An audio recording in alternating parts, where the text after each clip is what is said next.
నేటి నుంచి తెలంగాణలో టెట్ పరీక్షలు మొదలయ్యాయి. నేటి నుంచి జూన్ 2వ తేదీ వరకు టెట్ పరీక్ష నిర్వహించనున్నారు. అయితే ఇప్పటి వరకు ఆఫ్లైన్ లో రాసిన టెట్ పరీక్షలకు భిన్నంగా ఏడాది తొలిసారిగా ఆన్లైన్ విధానంలో కంప్యూటర్ బేస్డ్ టెస్ట్ నిర్వహిస్తున్నారు. రోజు 2 సెషన్లలో ఈ పరీక్ష జరగనుంది. ఉదయం 9 గంటల నుంచి 11 గంటల 30 నిమిషాల వరకు తొలి సెషన్ కాగా, తిరిగి మధ్యాహ్నం 2 గంటల నుంచి సాయంత్రం 4 గంటల 30 నిమిషాల వరకు రెండో సెషన్ పరీక్ష జరగనుంది.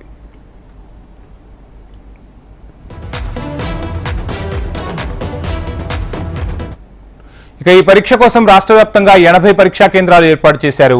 మేడ్చల్ జిల్లాలో అత్యధికంగా 25 కేంద్రాలు, రంగారెడ్డి జిల్లాలో 17, కరీంనగర్లో 8, ఖమ్మంలో 8 కేంద్రాలు ఏర్పాటు చేశారు.